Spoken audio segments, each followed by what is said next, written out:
Today, I'm thrilled to share the incredible journey of Lieutenant Commander Vijay Nair, a retired Indian Navy officer who has transformed his life in a remarkable ways. Growing up in a slum, he faced challenges that would have deterred many, but his determination led him to the vast seas. Serving in the Indian Navy, he not only protected our waters but also learned the value of discipline and resilience. Now, as a passionate marathon runner, he pushes his limits, inspiring countless others to success. His journey from slum to sea is a testament of the power and perseverance. Belief that anyone can rewrite their story.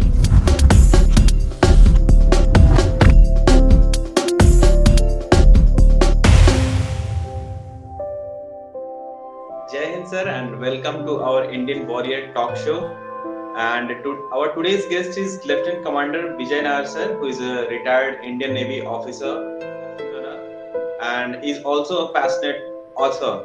और इनकी जो journey रही है, जैसा मैंने बताया था कि from chawl house to the multi storey apartment and इनकी जो इंडियन नेवी की लाइफ थी सर की, so all the things we are going to learn from his experience today, and also we'll be focusing on the mental and the physical health, how it is important in today's world. So once again, welcome sir to our show. Yeah, Himanshu. So first of all, thanks to invite again. I remember long back we had maybe a few years back, and I'm glad that you're back.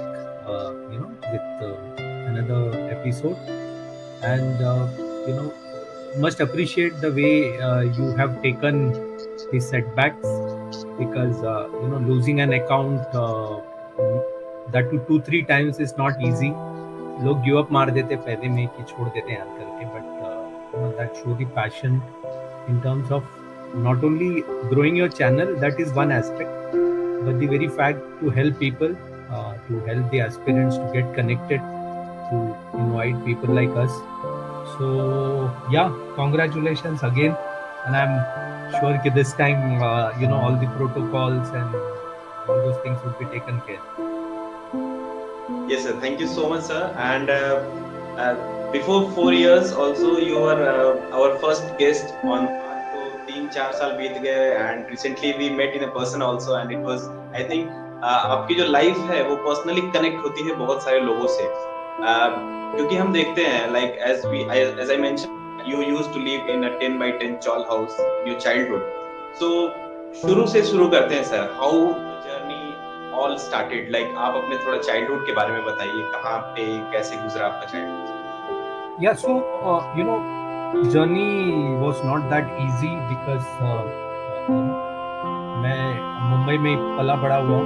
The place currently where I am, Mulund, यहाँ से अगला stop है Bhandup. I was born and brought up in Bhandup, and both my parents are great, amazing people.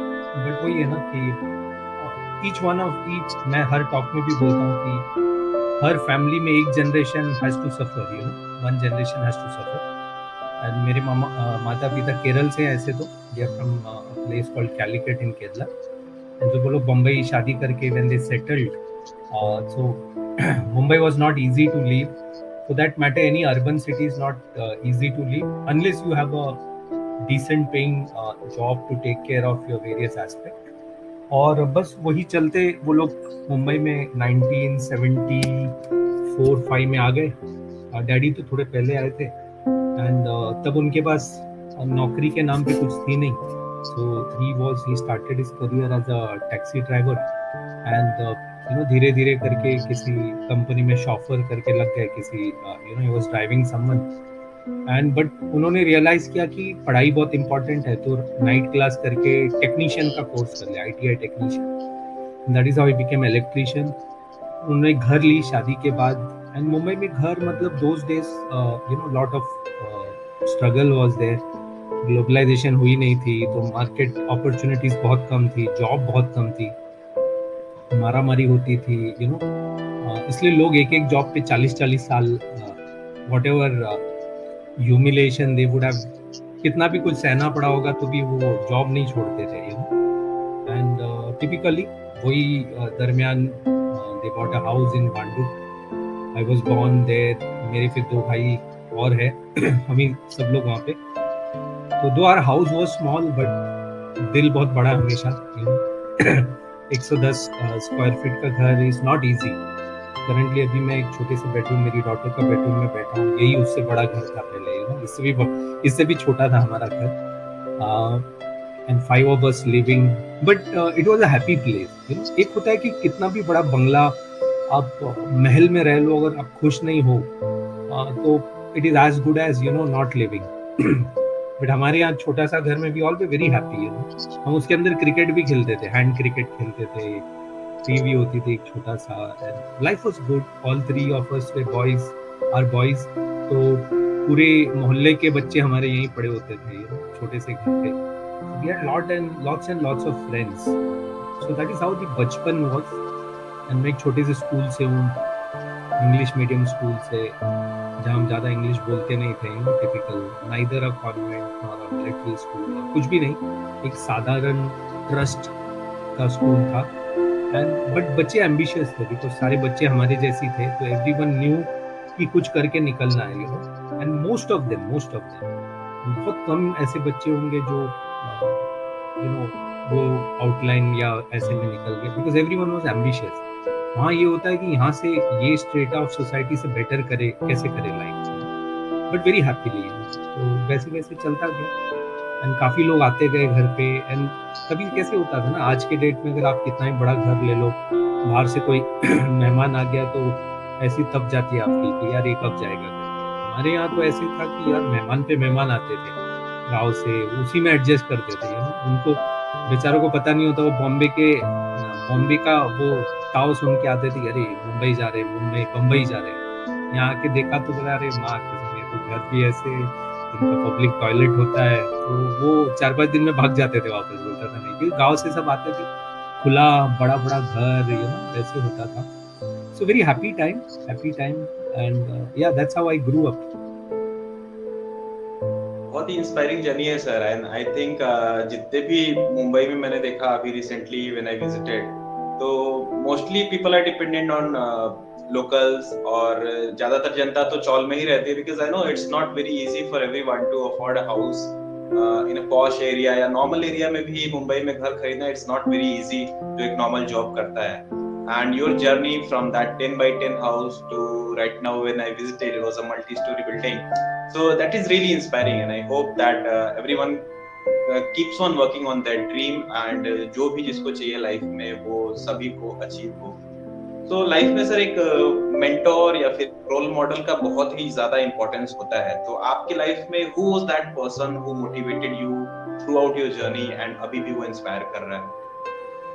Obviously, see, parents are your biggest motivators. तो अगर parents को छोड़ें, you know, हम सभी के लिए पेरेंट्स ही होते हैं, बट अगर पेरेंट्स को छोड़ के अगर कोई बाहर का है तो 2-3 लोग थे। एक तो ऑफ कोर्स यू नो मेरे चाचा थे जो गैंगस्टर भी थे, but he was very nice and you know very practical, and मैं बहुत ज़्यादा क्लोज था उनसे, तो उनका एक साया हमेशा सिर पर हाथ रहा हमेशा। एंड मेरे एक सर थे, अभी भी हैं रैदर, वो अभी भी स्टिल किकिंग। उन्होंने मेरा पूरा जीवन शैली चेंज की। एक मेरे मैथ्स के सर थे, because I was a weak student, and उन्होंने जो परखा, जिसको बोलते हैं ना, परखते हैं कि अच्छा ये बच्चा कर सकता है करके। So a very big you know shout out to my maths sir, Prithviraj नाम से उनका नाम भी, वैसे आज भी सर मस्त है एकदम, वेरी यू नो। वहाँ से जिंदगी चेंज हुई इन टर्म्स ऑफ पढ़ाई, and of course you know I always say कि just one second, I always say कि एक होता है मीडिया का एक रोल होता है, यू नो, जो एक इंसान के लाइफ में बहुत कुछ करता है। मीडिया यानी पेपर, प्रिंट मीडिया हुआ या टेली मीडिया हुआ, तो एक सीरियल आती थी हमारे ज़माने में शाहरुख खान की, फौजी नाम का, and that changed my life to be very frank, because that is the first time मैं फौज के बारे में जानना, डीप में जानना शुरू किया, उनका जो शैली है, जीवन शैली, लाइफस्टाइल एंड क्या होता है। और शाहरुख को छोड़ के और 2-3 एक्टर्स थे, बट उसके अलावा सारे एक्टर्स फौजी थे। and that was later when I came to know it was pretty inspiring. And वहाँ से वो जर्नी हुई कि चलो अब फौज में जाना है.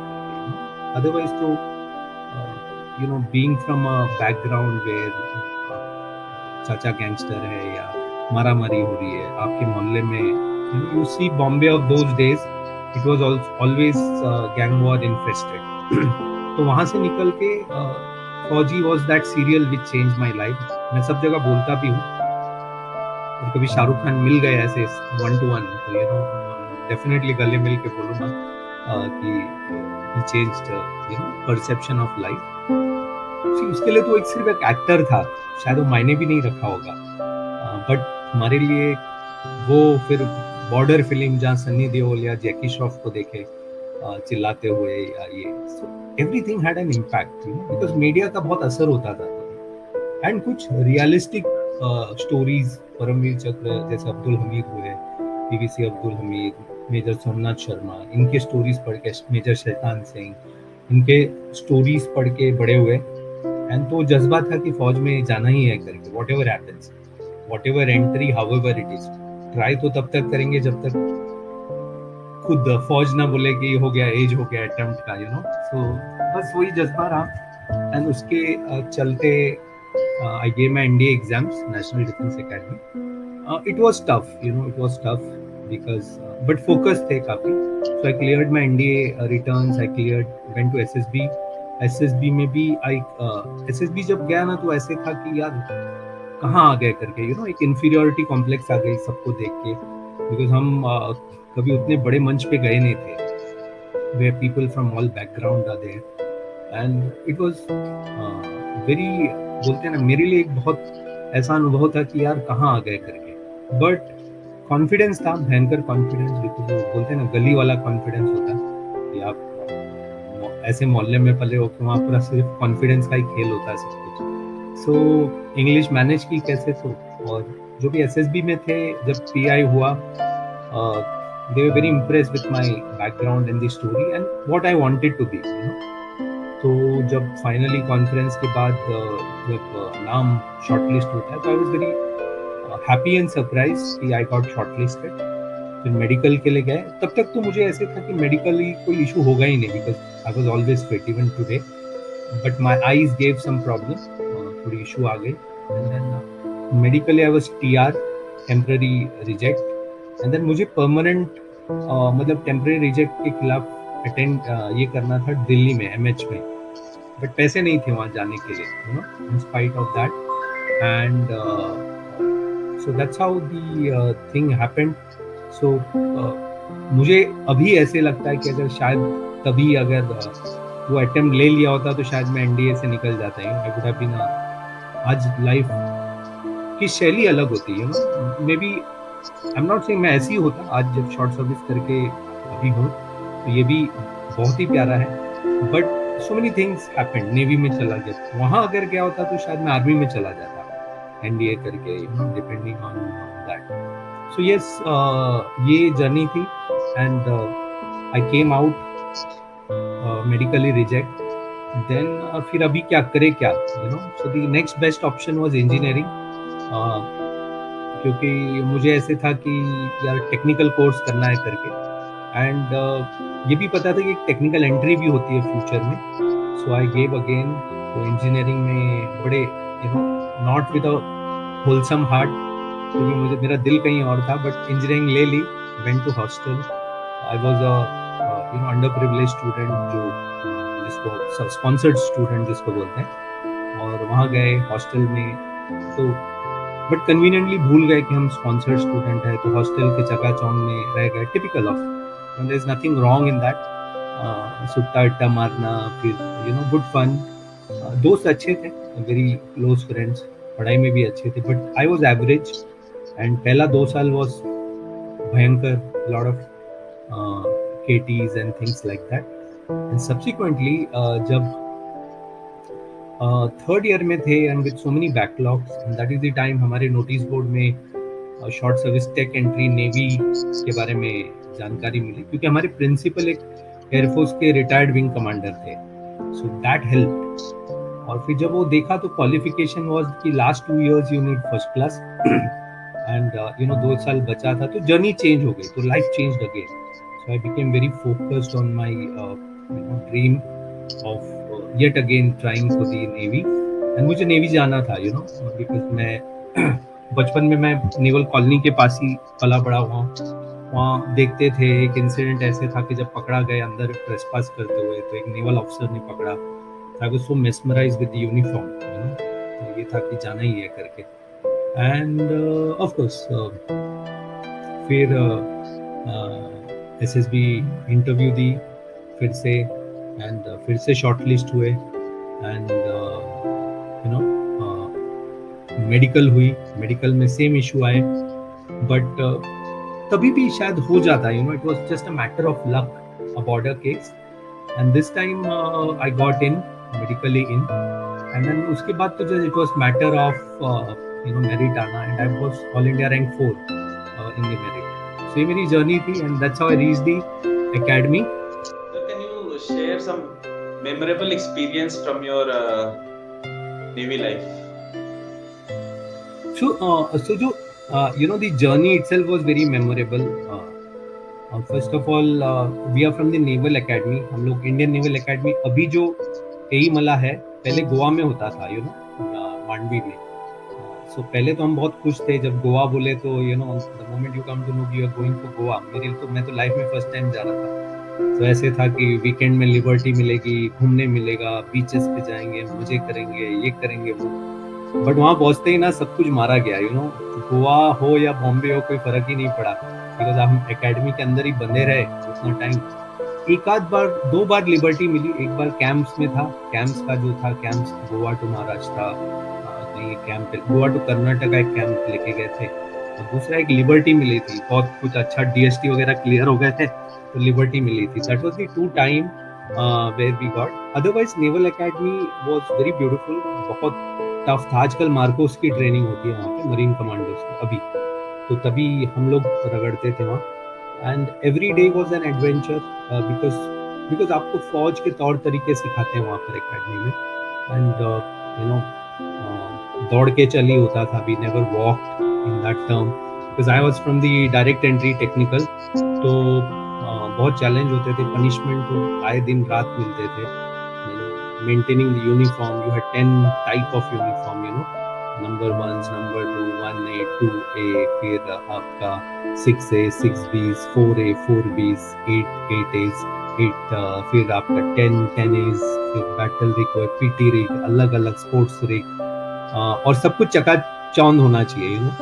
सो it was challenge, but of course you learn. And एक इंसान में जितना भी उसको नहीं पता होगा क्या क्या खूबियां हैं, सब वहाँ एकेडमी में निकल के आती है. And it was beautiful, it was beautiful. काफी कुछ सीखे, फौज के बारे में सीखे. बट फौज is so vast, navy so vast. अभी मैं नेवी छोड़ने के 8-10 साल के बाद lot of things I am coming to know. इतना रिसर्च कर रहा हूँ कि stories and so many thing. So it's beautiful. वहाँ से हम पास आउट हुए. आफ्टर पासिंग आउट परेड, थोड़ा दिन का, एक 7 दिन की छुट्टी मिली थी. नहीं, 7 दिन की भी छुट्टी नहीं मिली थी. वी गॉट, हमारा सब कोर्सेस चालू हो गया था इमीडिएटली, वायो कोर्स जिसको बोलते हैं ना. और वायो कोर्स के दौरान जब हम 1-2 वायो कोर्स कर चुके थे यहाँ, तो हमारी शिप अटैचमेंट आती है. एक ship attachment was compulsory. It got preponed, and that's how I landed in P-44 INS kirpan. And तब पता चला कि यार ये तो ऑपरेशन तलवार का पार्ट है करके, वेरी फेमस कारगिल वॉर जिसको बोलते हैं. So navy participated as operation Talwar. And सभी प्रेक्षक जो सुनेंगे, जानना बहुत जरूरी है कि Kargil war was a tri service war. Army, navy, air force, army and air force वहाँ लड़ रही थी. Navy was playing a strategic war, जहाँ 33 ships were off Karachi on the mouth of this thing. And इतना हमने चोक कर दिया था पाकिस्तान को कि उनके कंट्री में सिर्फ 6 दिन का फ्यूल एंड राशन था. So that is what the Navy's role in this. So I think everyone should know the Navy's role, what Navy played. So it becomes very, very important. And yes, since I was there, ऐसे बहुत बड़ा contribution ऐसा कुछ नहीं कि बंदूक लेके मार के आया पाकिस्तान में, but I was there in that ship which was part of a war and saw the action, junior most भागना दौड़ना, action station and all. वो चलते that's how I wear the ops तलवार का जो मेडल होता है, और always a proud feeling to wear that, and that is how the first phase of Navy. And उसके बाद of course technical, I'm from the technical branch, the engineering and electrical branch rather, marine electrical. तो आपका ship appointment, then I went into a missile unit, Kalinga बोल के, वहीं पे Marcos के साथ मिलन हुआ. That was the Marcos base also. तो बीइंग अ सिंगल ऑफिसर, शादी हुई नहीं थी, तो मार्कोस वाले लोग रहते थे तो हमको भी पीटी में उठा के लेके गए, बिकॉज उनको कोई फर्क नहीं पड़ता, अफसर है तो अफसर है, simple as that. They used to play games, football, basketball, and their level of fitness is amazing. हम तो नहीं कर पाएंगे उनके आसपास, because that's how they are MARCOS. It's not easy. उनका जो प्रोबेशन, उनका ये, they are this world's toughest special force, you can imagine. उनको मैंने बहुत करीब से देखा, बहुत सारे मेरे seniors, juniors, super seniors, and ये चल के जोश में मैंने भी ऑप्ट कर लिया था. Being a short service technical officer, we were not allowed, but कहीं ना कहीं वो जज्बा, एंड्योरेंस का सब वहीं से आ गया, and that's how I run even today into the endurance community, running ultra marathons, and fitness has become a second thing to me. मतलब फिटनेस के बिना आप नहीं रह सकते हो, वैसे अप एंड डाउन होते रहता है. तो वो वहाँ से फिर टेक्निकल अपॉइंटमेंट्स की, काफ़ी सारे शिपयार्ड्स में देखे, बहुत सारे डेकोरेट, मतलब मेरे 3 कमेंडेशन वहाँ से आए, टेक्निकल कमेंडेशंस. एंड यस, 10 साल फौज में, gave my best. My uniforms are decorated with ribbon and commendations. And ऐसे था कि परमानेंट कमीशन लेना है नहीं लेना है, that was a dilemma, because आप एक छोर पे आ जाते हो लाइफ के. पहले जब मैं एस्पिरेंट था तो ये था कि नहीं, मेरा जीवन ही फौज है करके. जब मैं 8-9 साल हुआ फौज में, तो ऐसे था कि नहीं, मैंने तो बेस्ट दे दिया मेरा. probably wife was working outside, तो ऐसे नहीं कि आधे से भाग गया. आई फिनिश्ड माई टेन्योर, जो इनिशियल कॉन्ट्रैक्ट था 7+3, दैट इज 10 years. एंड काफ़ी कुछ सीखा, नेवी ने काफ़ी कुछ सिखाया.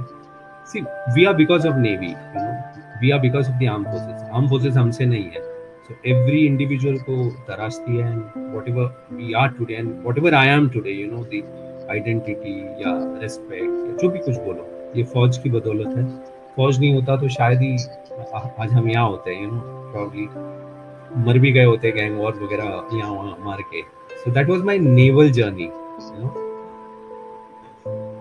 सो वर्क लाइफ बैलेंस हर लाइफ में बहुत ही इम्पोर्टेंट होता है. लाइक हम एक स्टेज पर पहुंच जाते हैं जहाँ पे हमें एक पर्सनल लाइफ को भी मेंटेन करना होता है और प्रोफेशनल लाइफ को भी. सो राइट नाउ आप भी कॉर्पोरेट में वर्क कर रहे हैं. So how do you deal with that? जो वर्क लाइफ बैलेंस होता है, आपके मायने उसके क्या हैं, और फैमिली को कितना समय देना चाहिए एक पर्सन के लाइफ में, और वो कितना जरूरी होता है apart from your professional career? Yeah, see, we have to draw a balance. Balance बहुत जरूरी है, बिकॉज वर्क लाइफ बैलेंस, उसी को वर्क लाइफ बैलेंस होते हैं. अभी हमारे कंट्री, जैसे we are a developing nation, so called developing nation, though we are on the cusp of developed nation. So we don't have that privilege कि मैं ना फ्राइडे शाम को बोल दूंगा don't disturb me Saturday Sunday and all. बाहर country में करते हैं, हमारे यहाँ प्रिविलेज नहीं है. There they focus on work life balance. वो वर्क लाइफ बैलेंस को छोड़ के कुछ करते नहीं है वहाँ पर, राइट? यहाँ पर वो दिक्कत है, like as so it is हर इंडिविजुअल पे डिपेंड करता है कि वो क्या चाहता है, वो क्या चाहता है या वो क्या चाहती है करके. And then you have to draw a line. कोई बहुत करियर ओरिएंटेड होता है, फुल टाइम उसी में होगा, तो then you miss on your health, miss on your family. Some are too casual, वो सिर्फ फैमिली और हेल्थ को ही देखते हैं, वहाँ जो काम के लिए गए वो करते नहीं है. So you have to draw a line. You have to. So my thing is, जब भी आप ऑफिस आवर्स में हो, ऑफिस के बारे में सोचो, put your best 9-10 hours जो भी है, and time management जिसको बोलते हैं, productive time management. And then when you are at home, focus on your family, focus on your health. Gym जाओ, ये करो, पॉडकास्ट करना है पॉडकास्ट करो, develop yourself. See, all this will help you to develop you as a personality. So that becomes important. And of course, mental see mental health और mental life अपने पे ही डिपेंड करता है, you know. If we go into overthinking mode and हर इंसान, आप योगा करो, प्राणायाम करो, कुछ भी करो, एक पर्टिकुलर स्टेट आता है, कोई भी उससे बच नहीं सकता है, कोई भी. कोई फैमिली में किसी को कुछ हो गया, बीमार हो गया, या आपके कॉर्पोरेट में ऐसा कुछ काम हो गया जहाँ पे यू नो टेंशन है, थोड़ा पब्लिक डोमेन में है, या so many things, personal things में कुछ हो गए. सो जो mental health is a very thin line, और उस सिचुएशन को आप कैसे हैंडल करते हो ना, that is all about how you balance your mental life.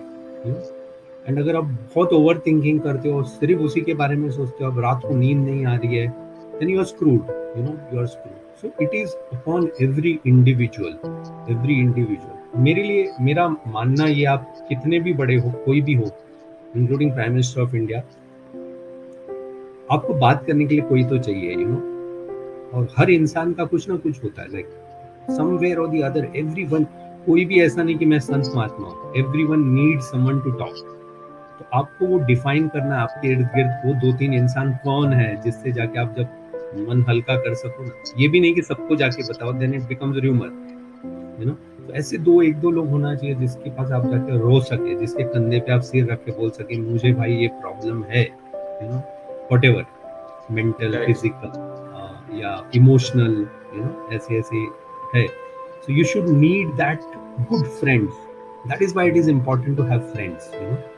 And friends means hardcore friend. I am not talking about, and that friend can be from anywhere, you know, जिसको आप trust करते हो. वो आपके daily जीवन से हो सकता है, आपके फैमिली में हो सकता है, आपके कॉर्पोरेट में हो सकता है, आपके वेटरन कम्युनिटी या सर्विंग कम्युनिटी, या आप कहीं पे भी हो. एंड वो इम्पोर्टेंट है, और वो उसको डिराइव करना कि ये सही बंदा या बंदी है, that becomes very very important. You need that venting out, जाके रोना होता ही है किसी के पास भी. But I think sir, now as we have seen the trend of like corporate culture जितना भी है, so people have moved away from their native place just in search of job, और वहाँ पे जाके उनको अकेले रहना पड़ता है. So I think इन सारी चीजों के बीच में कहीं ना कहीं जितने भी लोग हैं बहुत अकेले खुद को पाते हैं. According to research also it says that corona pandemic के बाद अब एक लोनलीनेस पेंडेमिक आने वाला है, जहाँ पे बहुत सारे लोगों के पास कोई है ही नहीं बात करने के लिए. Though they are working in office और जहाँ पे भी वर्क कर रहे हैं, but they are not able to find someone trust. कोई एक ट्रस्टी आदमी को नहीं वहाँ पे खोज पा रहे हैं जहाँ से वो शेयर कर पाए. सो लाइक ये सारी चीजें मेंटली बहुत इफेक्ट करती हैं लोगों को. या फिर वो एक एस्पिरेंट हो जो प्रिपेयर कर रहा है किसी दूसरे शहर में जाकर अकेले रूम में रह के, या फिर कोई जॉब कर रहा है जो दिन भर जॉब कर रहा है और शाम को आके अपने रूम पे बेचारा अकेला पाता है अपने आप को. तो इन सारी चीजों से मेंटली बहुत इफेक्ट होता है लोगों को. तो उसके लिए एक दो टिप अगर चाहे, हाउ टू एंगेज योरसेल्फ ऐसे सारे सिचुएशन में. So we have all gone through this phase. ऐसा नहीं है कि नहीं है, और आगे भी आएगा ये फेज. अभी जैसे उम्र के 48-49 इयर्स में है, एंड वी नो दैट 60-65 होगा, एंड वो फेज आएगा. Every parents go through that phase, और इसके पहले हम वो फेज से आ भी चुके हैं. व्हेन वी वर सब लेफ्टिनेंट्स और ये, जब मैं वहाँ कलिंगा में पोस्टेड था, इट वाज अ बहुत लोग नहीं होते थे, मिसाइल बेस है या मार्कोस बेस है. तो कभी कभी आप एकदम अकेले होते थे, यू नो. कभी एंटरटेनमेंट के नाम पे कुछ भी नहीं होती थी, ना ओटीटी ना internet. Only thing and only thing was sports, you know. आप रन कर रहे हो, जिम जा रहे हो, बट वो करके भी तो आना है घर पे, रात को घर पे तो आना है. That is the time when you feel lonely. और हमारे टाइम तो ऐसे था, being a bachelor officer, Diwali वगैरह में जो मैरिड थे वो लोग जाते थे छुट्टी पे, और हम लोग वहीं पे रह जाते. सो दिवाली पटाखा चल रहे हैं और हम लोग ड्यूटी कर रहे हैं, यू नो, कहीं लोनलीनेस में. सो बहुत पिंच होता है, it's not easy. So but today's आज का एक ही एडवांटेज है आज के ज़माने में, अभी के ज़माने में, है कि एटलीस्ट अगर आपको लोनली लगता है तो I can you know zoom call, और I can WhatsApp call, and I can speak to my loved one, dear ones. Probably technology had made that thing very much better compared to what it was, you know, earlier. पहले तो ऐसे कोई चक्कर ही नहीं था ना. Phone भी करो तो 3 मिनट, और 1 मिनट का साला 10, 15, 20 रुपए. तो लोग उससे भी डरते थे कि कितना फोन करें. बट अभी it is very easy. But still saying that वो जो पर्सनल टच और पर्सनल ये आना बहुत ज़रूरी है। तो इसलिए make friends, whichever city you are, be outgoing, join a community.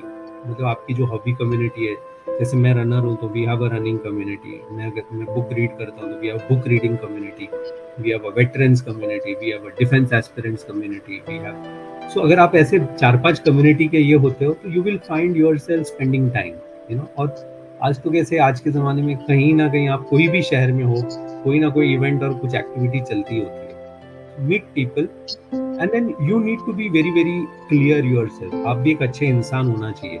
ये पता चला कि आप वहाँ जा रहे हो सिर्फ ठरकी बना करने, तो लग गई फिर आपकी। Lot of them do that, they only go to find someone. So that should not be the aim. Aim should be to network, connect, and grow. So that is what my take on loneliness है ना। और जब भी लगे ना mental health का issue है या ऐसे कुछ डिप्रेशन कुछ आ रहा है, तो take help, take professional help also if needed.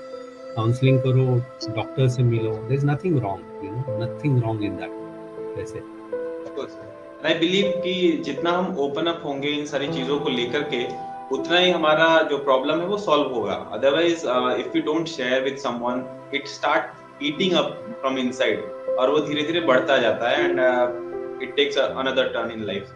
सो हमारा अपील यही है लोगों से कि अगर भी कभी भी कोई चीजें ऐसी फेस होती हैं लाइफ में कि हाँ चीजें कोप अप नहीं हो पा रही हैं, स्ट्रेस है थोड़ा सा किसी चीज को लेकर, डिप्रेशन में जा रहे हो, कोई प्रॉब्लम हो गया, तो try to share with someone जिसको आप ट्रस्ट करते हो, या फिर हमारे इंडिया में हेल्पलाइन नंबर भी है जहाँ पे मतलब डिस्ट्रेस में हम हेल्प ले सकते हैं और they will help you out. और बहुत सारे स्टेप्स हैं जो वो बताएंगे and then things can be cleared up. So mental health मैंने देखा है कि आज के जमाने में बहुत ही लोगों को ऐसा अफेक्ट हो रहा है जो मतलब they are not able to share the things. So I hope that they will be taking the brave and bold steps in their life and overcome this, and we hope that nobody else suffers from this one.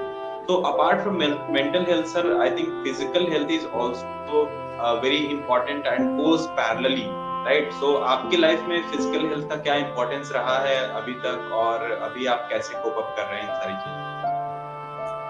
So physically fit होना बहुत ज़रूरी है। मैं physical fit से भी एक तर्क ज़्यादा मेंटल फिटनेस को देता हूँ, बिकॉज आप फिजिकली कितने भी फिट हो, मेंटली अगर आप बॉग डाउन हो तो बहुत डिफिकल्ट होता है। Even to go for a run you need a clear mind, right? तो ही सब कुछ होगा। Saying that everyone has to invest at least half an hour to 45 minute every day on yourself, you know. So मैं सबको ये बोलता हूँ कि ना, first love yourself mentally physically. अगर आप अपने आप को प्यार और इज्जत दोगे तो ही आप दूसरों को प्यार और इज्जत दोगे, है ना। सो उसमें physical aspect becomes very very important. So that becomes your endurance training, strength training, mental wellness training जिसको बोलते हैं, योगा या ये हुआ, and built up as you grow old, as you grow old, या आप यंग भी जब एस्पिरेंट भी हो, तो आपको फिटनेस लेवल बहुत ज़रूरी है। एकेडमी में अगर आप जाना चाहते हो तो आपको चूस लेंगे वो, नहीं तो फिटनेस के नाम पे, बिकॉज वैसा है। और जो फौज में नहीं जा रहे हैं, स्टिल उनसे भी मैं रिक्वेस्ट करूंगा कि go out, run 3-4 kilometres, participate in events, triathlon करो, स्विमिंग सीखो, साइकिलिंग करो। World is a beautiful place and you have only one life, है ना। मेरा सिंपल सा फंडा है कि वन लाइफ वाला फंडे पे जीता हूँ कि ना, one life, do everything in your life, in that physical fitness takes a very important place. And आप फिजिकली फिट रहोगे, aesthetically you will look good, even as you age also people will say अरे age लगते नहीं हो करके, so that itself will give you so much of kick, so very very important। मेरे life में इसका बहुत मायना है। as I am speaking to you today morning I ran 8 kilometers, अभी कल एक 28 किलोमीटर रन करना है, जिम करना है, so many things, and you have to find time, correct sir, correct। and I think लोग excuse बहुत देते हैं कि अरे मुझे ऑफिस जाना है, ये करना है, वो करना है, और शाम को टाइम नहीं मिल रहा है, सुबह उठ नहीं पा रहा हूँ। तो उन सब लोगों के लिए कोई मैसेज है सर? यार देखो, जितना आप बोलते हो ना कि एक्सक्यूज देना सबसे बड़ा झूठ है अपने आप से। That is the biggest lie you are telling to yourself. आपको सुबह जब बेड पे आप 5:30-6 बजे जब उठने की कोशिश करते हो, करवट बदलते हो, और वो मन आपको बोलने ही लगता है कि नहीं यार आज सो जाओ, कितना थका हुआ है करके, तो आप अपने आप से झूठ बोलते हो। सो फर्स्ट थिंग इज कि don't lie to yourself, and of course genuinely अगर आप थके हो ये हो you can take, but that can not happen every day, है ना। And if that is happening every day, तो then I think you will need to change something in life. Okay, so that is what is my take on this aspect. Correct, sir. And I think procrastination is one of the biggest curse. We should never procrastinate the things. अगर हमने कोई चीजों को plan करा हुआ है तो anyhow we have to do. Elon Musk भी एक चीज बोलते हैं कि एक बार उनसे पूछा गया कि what motivates you to do a lot of things at one time, and उनका रिप्लाई यही था कि there is no motivation. If there is a thing that I have to do, then I'll do it. उसमें motivation वाली कोई चीज नहीं है। अगर मुझे करना है तो मैं करूँगा। अभी जैसे हम लोग जो कगार पे है लाइफ के, like we have you know at the age of 48 49 we have been running for last 13 14 15 years. हमें भी मोटिवेशन की जरूरत नहीं होता, it has become a lifestyle, you no.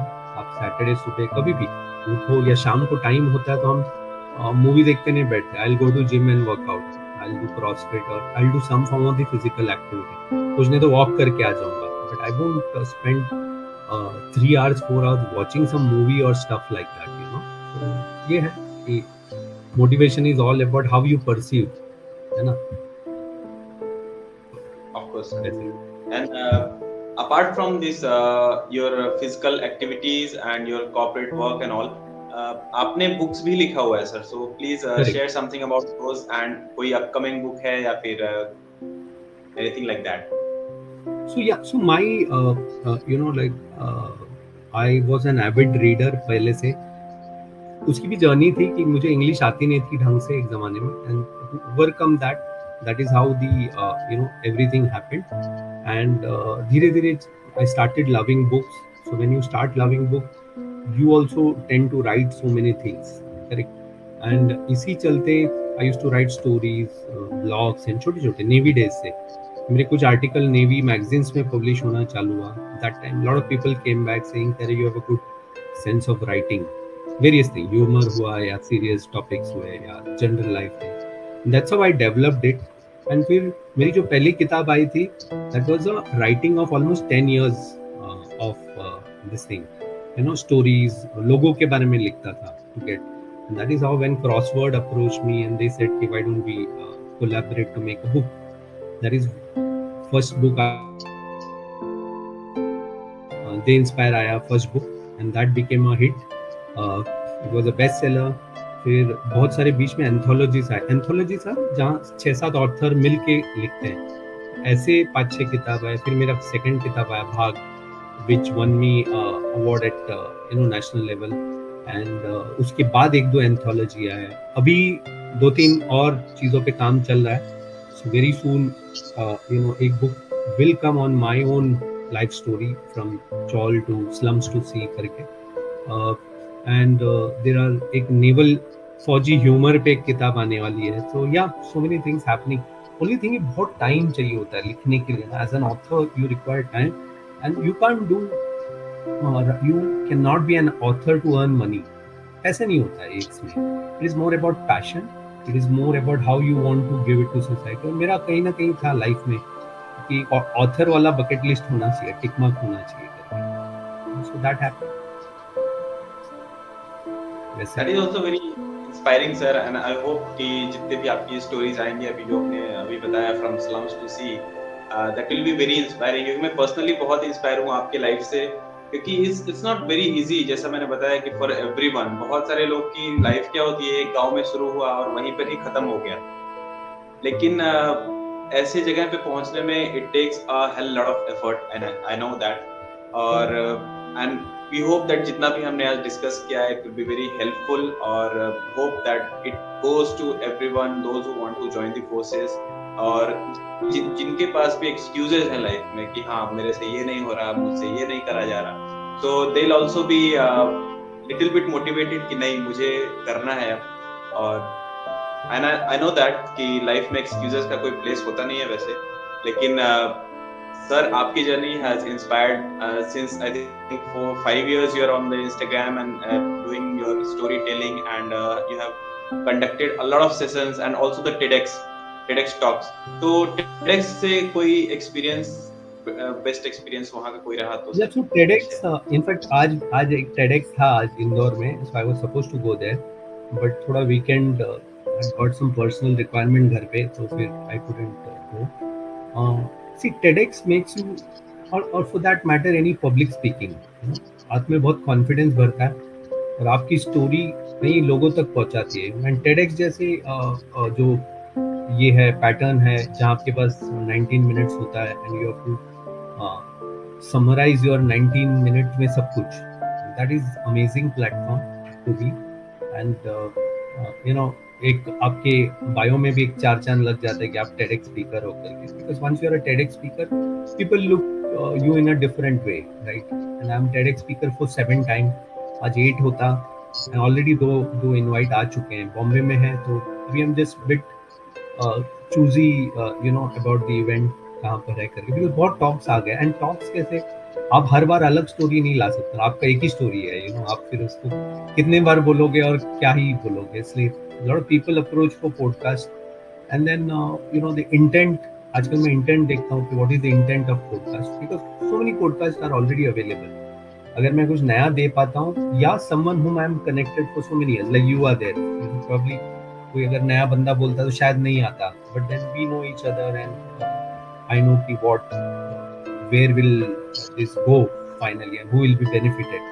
अभी पॉडकास्ट की ट्रेंड चल रही है मार्केट में, every one want to be a podcaster, you know, कोई मेजर बोल देता है मुझे, बातों बातों में बोल देते हैं, अरे मेजर सर नहीं, विजय सर आप आर्मी में कितने साल थे, मतलब उसको बेसिक भी नहीं पता है, so you know that is how unfortunately, ठीक है, you know every podcast is good, it reaches people, but at the same time I think we all जो भी पॉडकास्टर्स हैं उनको मेरा एडवाइस है, मैं खुद ही पॉडकास्टर हूँ, कि हमें बेसिक करके आना चाहिए, अगर मैं भी, यू विल नॉट बिलीव, जब मैं जनरल अता हसनैन सर का जब पॉडकास्ट लिया था, या जनरल बख्शी का पॉडकास्ट लिया, या मेजर गौरव आर्या का पॉडकास्ट लिया, I did research many days, and then Ata Hasnain sir का तो कैसे मैं पढ़ाई किया, डेढ़ दिन तो मैंने खुद पढ़ाई की, because he knows everything, you know, मुझे भी वो लेवल पे आके उनसे बात करना, so it was, it is important to do research, because सामने वाला टाइम देता है, आप टाइम देते हो, तो यू नो दोनों का मिल के 2 ढाई 3 घंटे निकल जाता है, तो that is how this, so TEDx makes you a better person. Yes sir, I think सबसे जो वैल्यूएबल चीज है लाइफ में, that is time. Time is not, हमें तो फ्री मिला हुआ है, लेकिन हमें इसका इंपॉर्टेंस को समझना पड़ता है। And thank you so much for accepting my invitation sir, क्योंकि it's been 4 years now we are connected, and this was something I always wanted to start it again, क्योंकि बीच में I went to the shape, थोड़ा disconnect हो गया था, लेकिन it gives me also a lot of lessons, और and I hope that कि जितने भी लोग सुनते हैं उनको भी कोई एक इन्फॉर्मेशन जानी चाहिए, उनको इंस्पिरेशन मिलना चाहिए जिससे भी हम करें। ऐसा नहीं कि हम किसी अरे गहरे से पॉडकास्ट में बुला लेंगे उनको, या फिर जो भी है, किसी की लाइफ से अगर कुछ सीखने को है और हम उसे दूसरों तक पहुंचा सकते हैं, that will be I think that is the best thing which we can do। और Exactly. जहाँ रिसर्च की बात है, because we have also seen कि डीएम में लोग बोलते हैं कि sir how to join army, how to do this process. तो अगर कोई ये बोलने आ रहा है, मतलब कि आपने अगर सोचा हुआ है कि हाँ मुझे यहाँ जाना है, तो आप अपने खुद से थोड़ा रिसर्च करो, कोई प्रॉब्लम आ रही है तब तो कोई सॉल्व करेगा, बिना रिसर्च किए ही लोग करने लगते हैं ये सारी चीजें। So Exactly. These are the things. Yes sir. Very true. तो Very true. once again, sir, thank you so much. And this was a very healthy discussion and very informative. And I hope most of the people, those who are preparing for the armed forces, will be benefited. And apart from that, also, जिन्हें भी physical या mental health से related कोई भी issues है, they can be benefited from this one. And बहुत सारी चीजें हमने discuss करी है. And thank you, sir, once again for accepting the invitation and being the guest on our Indian Warrior Talk Show. Jai Hind, sir. Yeah, thanks, Himanshu, and